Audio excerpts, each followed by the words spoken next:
Hello YouTube modeling community. This is Rusty Rotor with a mail call Monday, mental Monday, kind of all around up to date what's going on. So I guess first we're going to leave this direction for a few minutes. Part of the mail call, like I said, I did a trade with Jimmy Ledford at Leadhead Customs. He sent me a few pieces for the diorama. So, that's cool. That's great because I love, the extra toolboxes, extra oxygen tanks, fuel tanks, stuff like that sitting around.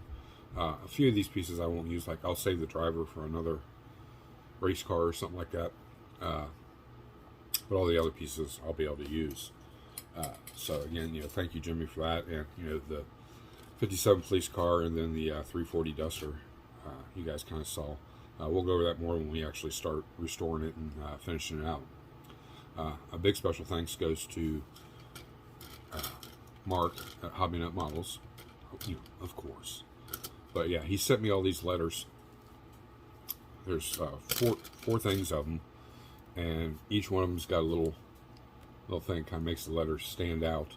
So these will really come in handy when I put, on the diorama for like on the building and stuff like that. The racetrack, kind of like a marquee, saying, gas or nights, or Friday, gas or nights, whatever, whatever day I choose. But, those are going to come in big time handy because I was going to look at just using decals, and these actually gives you that third dimension. So these will work great. So thank you again, Mark. I appreciate that. We did get in quite a few sets of wheels from Ryan Jones at Z Force Model Works. I don't know who else could be printing all these. I know for sure one set, but we're going to go over them. There's these. These are stunning, and I've got to build set aside for these. My wife's been wanting to see for a long time, so these are going to go on that. These are Bond Speed LMP-X 22x9s in the front and 22x14 in the rear. So yeah, these are going to go on one of my wife's most favorite cars, and these will be chrome sleeve, blacked out in the center. So there's those, which, I mean, guys, again, we've got up in depth and detail on it. The tread design is spot on. The rim is spot on to the real thing. Just, in miniature. And these, for 20 bucks, whatever it costs, these will define, especially if you like to compete, would define your model being, a basic model or, that wow factor, that above and beyond. And I've always believed that since, I got back into the hobby. Tires and wheels make a car. You can take the biggest rusted crap, and this is part of the mental. In the real world, on a real car, you can take the most beat up car. You just don't have the money for the, all the body work and interior work and stuff like that. But, you've put your money into the engine and drivetrain, and you put a badass set of tires and wheels on it. That will set that car off no matter how crappy the body looks. And again, I like feedback on this. What you guys think about that? Is that, is that true? No, it's the beautiful. Overall, it's the whole package, of course. But, in the real world, as anybody knows, building a car, unless you're just rich, can you just afford to go out and, start from the ground up and everything be brand new, and when it's all done, then you start driving it. Most guys, teenage kids will save up their money when they're old enough to start working, or if they're out cutting grass, whatever, at 12, 13 years old, and they're saving their money up for their first car, and they buy a clunker, and, the first thing they want to do is soup up the engine. Everybody wants to do a burnout. Next is that set of wheels you've been eyeing for, months or years. You're going out and buying that. The body work's like, I'm going to do that myself. So it's, I just work on it little by little. And that's how most of them, you know, come to creation. You know, there is the guys. It's, you know, their dad owns a shop, custom shop, something like that. You know, there's always that one-off instance. But that's mental Monday. It's a quick one, but it's, you got to think about it. What in the real world on your car, your first hot rod, whatever it may be, what was the first part you put on the car? Was it a nice set of tires and wheels? Did you take the engine out, rebuild it up, chrome it up, you know, whatever, transmission? I was lucky in the day when I was young. My uncle owns Danco transmissions. So all my transmission work always got done there. Around Cincinnati area, there was a company called Ez Racing Engines. They're the ones that did the work on my Cutlass and the 64 Olds F85 Cutlass. Let's see what else. They also did the work on my 84, I think it was 84 Shelby Charger, the 4-cylinder. It was non-turbo, but I had that 4-cylinder built. It actually ran a 2 4-barrel intake on it, a split header, and dual exhaust with Monza bore tips coming out the back. That was a radical little 4-cylinder, and it was all, you know, Mopar racing equipment that was put on the engine. Unfortunately, goofing around racing a Corvette, and I had a tie rod end snap on me, and it caused me to run off the side of the road, and I flipped it 4.5 times nose over tail, I flipped it twice nose over tail and rolled it 4.5 times. Destroyed it. I got pictures of it, the aftermath, because the only thing that needed to be done to that car was the interior put back in it and the car get painted. It was the weekend. I was supposed to drop the car off Monday to have it painted, and it happened on a Saturday. So, you know, all that time and money spent just to be, the car was totaled. There was no saving it. I did sell the engine out of it and a few other parts, but, you know, that's what I get for trying to race a Corvette. I had him by 3 car lengths out of the hole. He would have got me top end, but, you know, we were just going red light to red light. Bad day in Rusty Rotor's history, but true story. All right, second set. Now these are artillery. You guys have probably seen these floating around on Instagram. These will be done by VCG Resins exclusively. He may offer an altered size for these, which would be fantastic, but this size right here is absolutely badass. These are 16 by 6 for the front and 16 by 10 for the rear. And these are individual pieces. The white wall is individual, and then the rim, and of course the tire. Now you don't have to, you know, do some prep work to the back of the tire if you get them unfinished. You know, if you pay the extra money, they're all set to go. There's even center caps. Let's open these up. Take a minute to do that. This video will run, let's see, what are we right now? We're 8 minutes into it. I'd say we're probably going to run about 30 minutes. At the end of this video is the slideshow and a quick video of the 69 GTX Pro Touring. Like I said, I would do in the photo booth. Turned out great. She's been all polished up. She's slicker than a whistle, and I'm super happy with the outcome. Like I said, there is a few little flaws in it. They're not major by any means, but you know, they're still there, and I think a judge would catch them, and maybe not. I mean, luck of the day.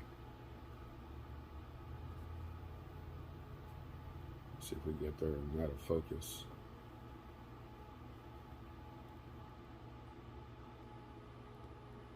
Oops, got it upside down. There we go. There's the center. We'll put one on one of the wheels when I get it out here.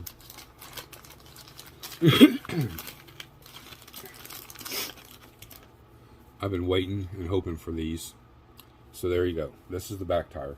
You can see there's the rim and that little center cap.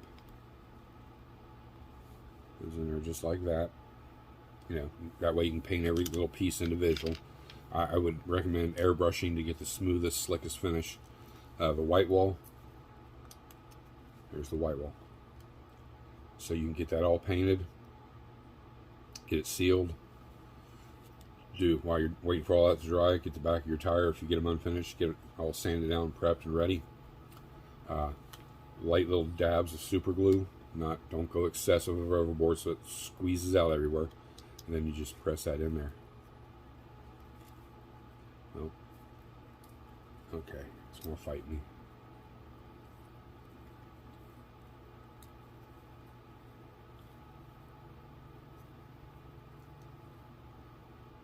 There we go. That just goes in there. And then this slides in next, and then you put your center cap on. So I would paint this like the color of the body. White wall, black tire, and then the center cap chrome. I mean, that would be my idea. It'd be true to nature. Oh, look at that. Get up there so you can see it better. It's got the Firestone raised letters on it. I mean, you know, you're painting it a white wall, so this won't blend in. But look at that wheel, you know, and there's the tread on the tire. Even the tread pattern matches. Nice. That white wall will go in further.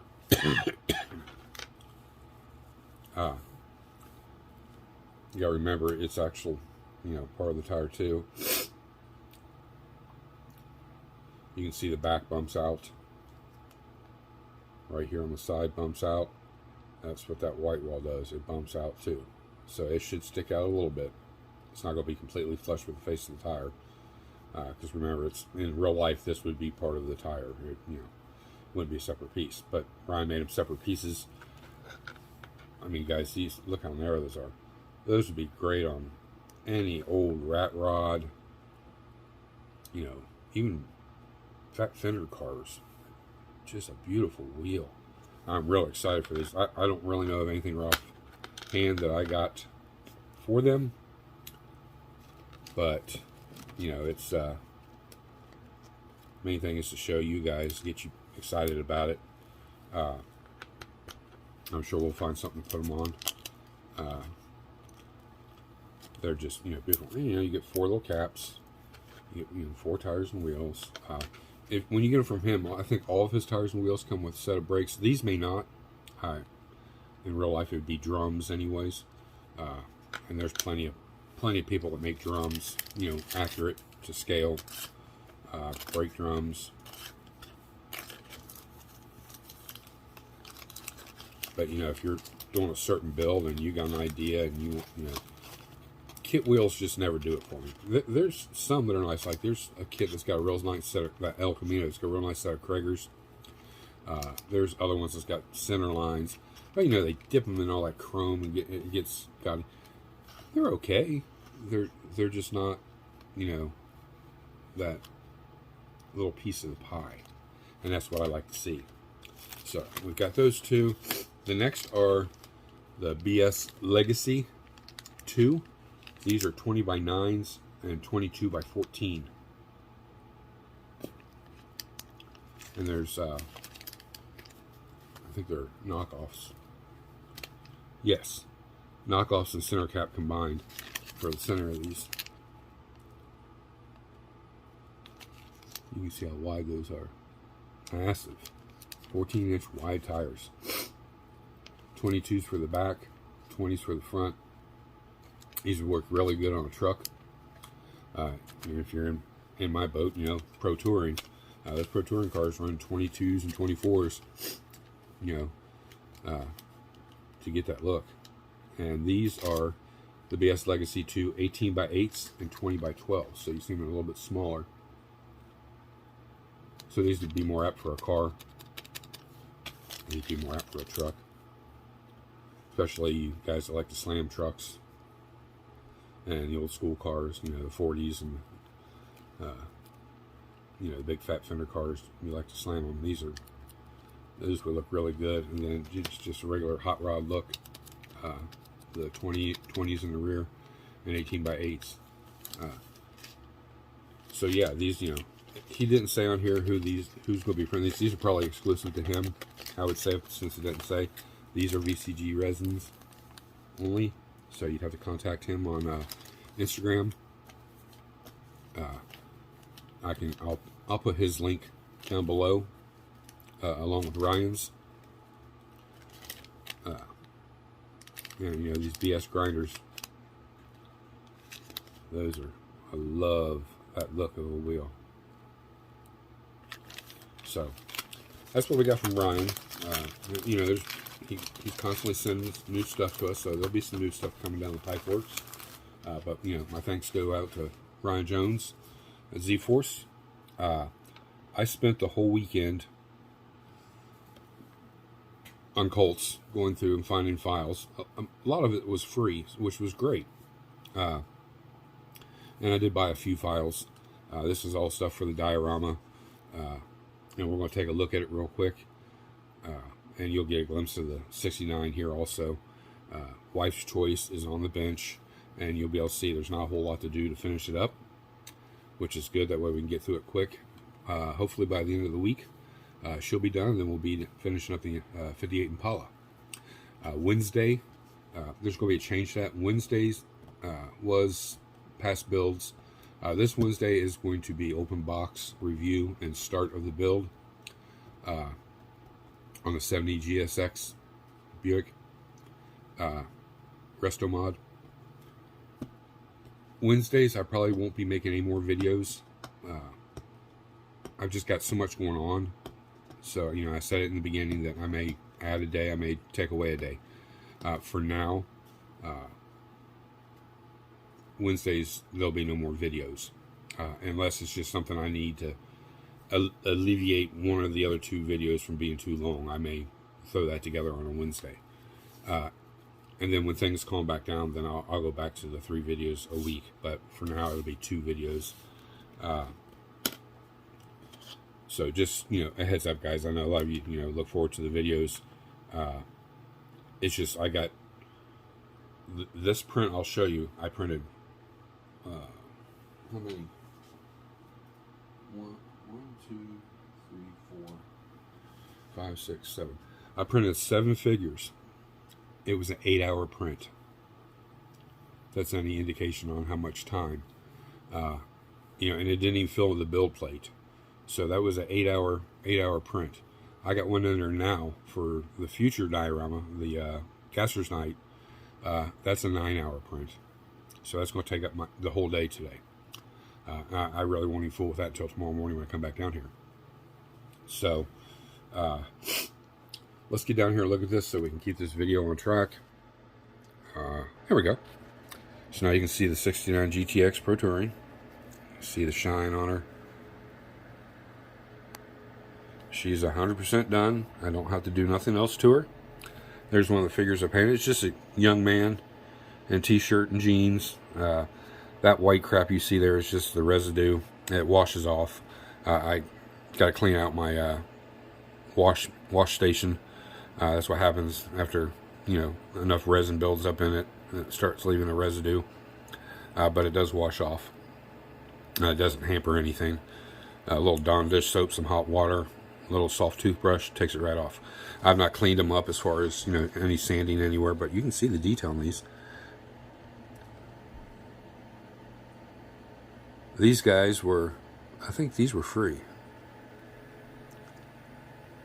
And I got a half a dozen of others that were like 65 cents, 75 cents. I had to scale these. These were like 1/10. And, you know, I'm not good at scaling, but I did pretty good. I compared it to, I guess I left him over there, of course, the little mini-me, and they're right on the money. So, you know, it turned out great. And we get over here to Wife's Choice. You can see how far along we are with Wife's Choice. The only thing that needs to be finished is underneath the hood and the exhaust. So, that's, you know, all we'll be doing this week. There's the young lady I printed, very high detailed. You know, and you can see the scale of the car.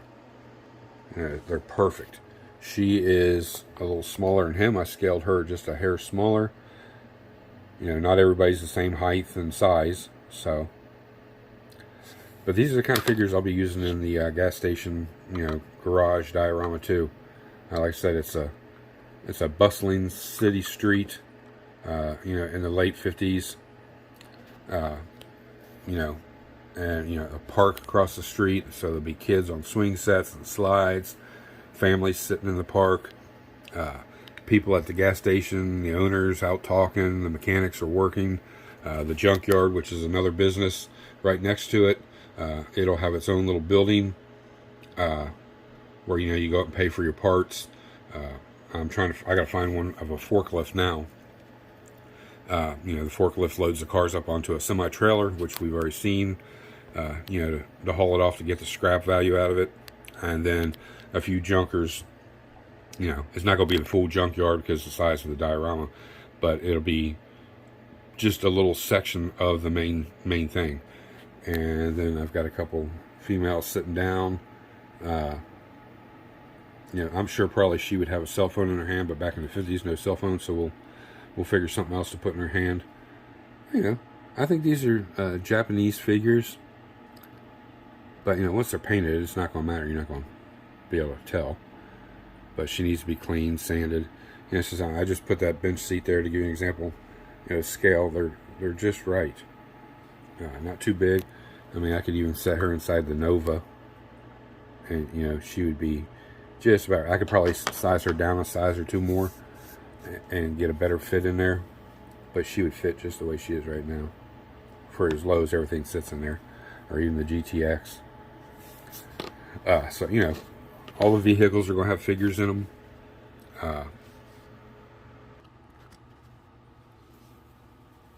Just as realistic as I can make it. You know, figures standing, kids walking, animals. Just like somebody took a picture of an old town. You know, a T intersection. You know, park here. Some road construction going on here.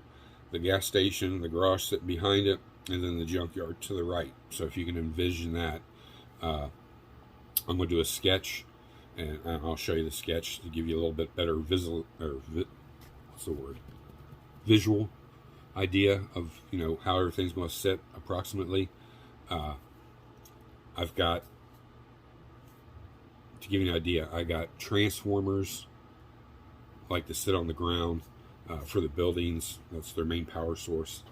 I've got the little receptacles to put on the wall with light switches. I got the traffic lights, stop signs. I even got a set of figures that's the guy's down in the manhole and the other guy's holding a toolbox and handing him a wrench. And I got the barricades to go around it and the cones. And then there's a foreman and there's another a guy jackhammering. So that's like a little scene within the main scene. And you know, they're working on the road, and then the police officer, of course, is directing traffic around them. Cars are, you know, coming down the road all directions. There's cars in the gas station, cars getting serviced, you know, quick oil change, big service in the back, or getting custom work done. The junkyard, you know, there's going to be the older guy that, you know, runs the junkyard, and a couple guys out in the yard taking parts off. So, you know, there's, let's see, 1, 2, 3, 4, 5 components of this diorama. And like I said, this has been in the back of my head for a long time, and you know, it's all starting to come together. So it's a bit overwhelming because you guys seen there's, you know, let's see, including the semi, 1, 2, 3, 4, 5, 6, 7, 8, 9, 10.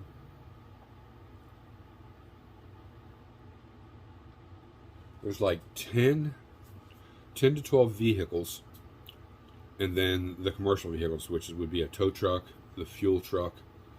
I mean, the semi would be in that category too, but I already included that. The police car. And then I'm building because I have a bunch of extra parts, I'm going to build a pickup truck with a flatbed, and like for the construction workers working on the road, all their equipment's up on the back of the truck. That'll be sitting there. So you got to remember, this thing's going to be 3.5 feet long. I might have to go 4 feet. Now, I don't care if I have to go 6 feet, to fit all this in there. That's just the way it's going to be. And I will find and make room for a place. Now, I got to build a custom cover to go over it. Of course, to keep the dust off of it so it doesn't get ruined. So now I'm pretty much at the point where I've tracked down all the figures. I've tracked down all the animals. Well, not all the animals. I still need to get, I want a few chickens. This idiot that runs the junkyard's got chickens running around out there too. And stray cats. So I still need to find, and I've found them before. I just got to go back and find them again. The cats and the chickens. Some birds. Like in the park, there's going to be some pigeons. So, there's a few little things I got to track down. I got to track down the forklift, and then I got to start getting, I got to go to Hobby Lobby and get all my balsa wood, and I need to get some poles, dowel rods to make my telephone poles. The traffic lights hang above, so they'll be strung on wire. I don't know. I haven't printed them yet, so I gotta wait to see how they print. If I can get lights in there, I'm going to get lights in there, and I'll put clear lenses, so on and so forth. So that's why I said it's going to take about a year or so to build this thing, but it's not going to be the only thing we're building. Each vehicle in itself is a key piece. Each little scene is a key piece. So we're going to be having the park area. That'll be one area we work on at one time, and then when we get all the key pieces done, we'll move on to the next section, along with all the diorama itself, all the landscaping and the trees and the all that. So I still got to track down all that stuff too. I'm pretty much just going to go to online, and G scale is coming out really, really close to 1/24 scale. And as far as trees and stuff like that goes, it's going to be perfect. A hair off here and there is not a big deal. I'm not going to be anal about this and have everything keyed exactly 1/24th, 1/25th, blah, blah, blah. It's in the realm of 1/20th to 1/25th, right in that realm, G scale. So, and I've got a lot of files over the weekend for like oil drums, oil vacuum machines, just equipment for the garage. I got the file transferred for one of the lifts. I don't know if that's going to be too big, too small yet. I got to run a test print of that and see. If not, I can change it, go up or down with it, and get it more to scale. And I got to figure out how many lifts I'm going to have in the main garage, so on and so forth. So this I just got to play by ear as I go. So to wrap this up, the Mental Monday is, what do you think about when you bought your first car, or maybe it's your third or fourth car? Where did you start? Was it a good running car? Was it a junker? It didn't run? Was it, it ran, but you put your money into the engine first, got it souped up, rebuilt, whatever, transmission, and then, you put a set of tires and wheels on it, or was the first thing you did was the body was in great shape, you bought a nice set of tires and wheels, and then you did the engine work last? Everybody's different. These cars sitting here, the kind of cars I built, they're $150,000, $200,000 cars in real life by the time it's said and done. These are 14, 16, 1,800 horsepower cars. These aren't just a $1,200 built-up 350 Chevy. These cars are running, complete modified turbo engines. They're running the Hellcats supercharged. LSX is the 632 big blocks, 572 big blocks. That motor itself is like $15,000. You're talking tires and wheels in that category, you're right around $10,000. A custom, custom frame and suspension, there's another $20,000. Then custom interior, 10, 20 grand. You see where I'm going. This money adds up. A lot of these cars are right in the $100,000 range or more. Some are a little less, but that's what I like. And everybody's different, of course, on that. But thank you to all the past, present subscribers. Thumbs up, thumbs down. If you're not subscribed, please subscribe. It's free. These 3 dioramas coming up, they're going to be a blast. The 2 have been a dream of mine. The Ghostbusters, like I said, is for my son. And it's something I wanted to do when the movie first came out, but I was like, man, I really don't have nowhere to do it. I don't have any of the stuff. Nothing that's going to be of detail that I would want to be at. I've always been a high detailed oriented guy. I pay attention to details. That's just, a perk for me.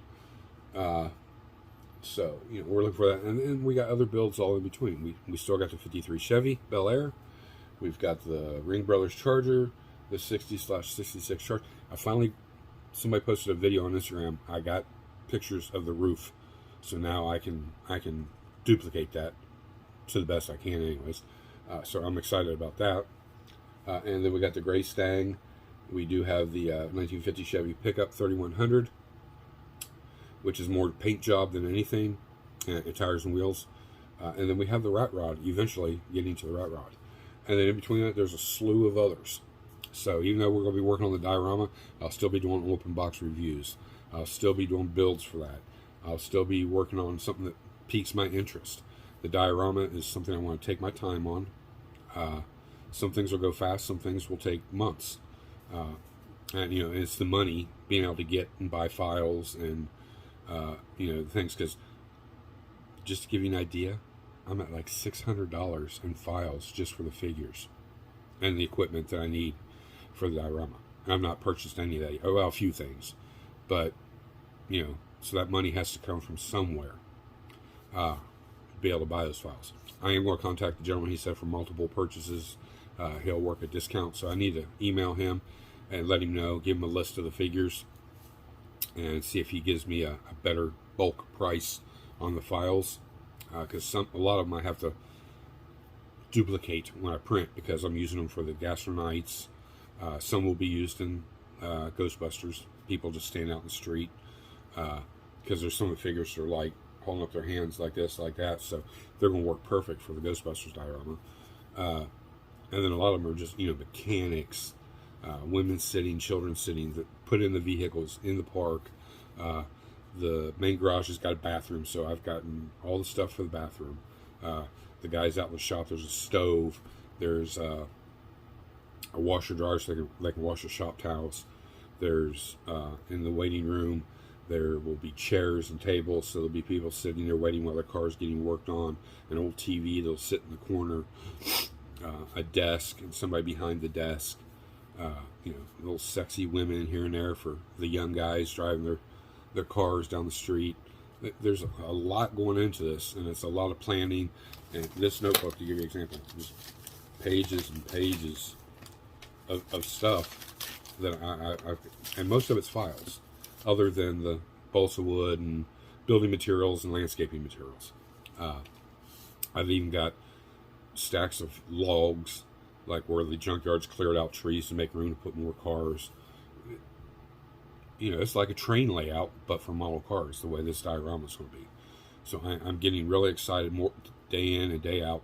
I spent literally all Friday evening till like 1 o'clock in the morning. Saturday, we had some errands to run, but I spent all Saturday afternoon and evening on my laptop, and yesterday morning and all night last night up till 1 o'clock in the morning, getting files, formatting the files, all that to get the files ready, so that way I just transfer them to the flash drive and start printing. Not to mention I have to keep buying resin, so that's $25 a pop, up to $31 a pop, incorporated in with the $600 worth of files for the figures. But we'll touch as I get little by little. We'll review it and go over it, and it'll always be after I do a test print of it, so you guys can actually see, start getting like I am, start pulling all this together and envisioning it, and get more excited about it. As always, thank you to Mark at Hobby Nut Models, and thank you to all you guys, because if it wasn't for all of y'all, and including Mark and Ryan, I'd have already ran out of stuff to show you guys, and it'd be months before you get to see another video of stuff done. So I can't thank you enough. My email will always be down there. Remember, the Hot Wheels replica group build 2022 is going on. Marcy has already picked out her kit and her Hot Wheel. She's waiting on her wheels and her paint to come in, and then she'll be submitting that. So I'm ecstatic. A woman is getting involved in this. I hope more are.